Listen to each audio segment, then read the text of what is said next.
देवळी तालुक्यातील पुलगाव येथे 21 मार्च रोजी तिथीनुसार छत्रपती शिवाजी महाराजांची जयंती शिवसेनेच्या वतीने उत्साहात साजरी करण्यात आली. ढोल ताशे, रोषणाई, पारंपरिक वेशभूषेत छत्रपती शिवाजी महाराजांना मानवंदना देण्यात आली. शिवसेना जिल्हा प्रमुख बाळा उर्फ प्रशांत शहागडकर यांच्या नेतृत्वाखाली ठिकठिकाणी अनेक कार्यक्रमाचे आयोजन करण्यात आले.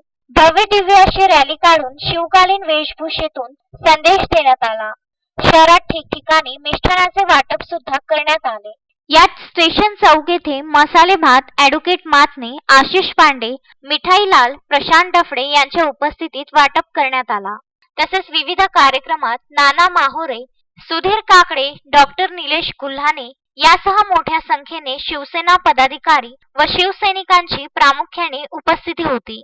अश्विन शहा, विदर्भ न्यूज, पुलगाव.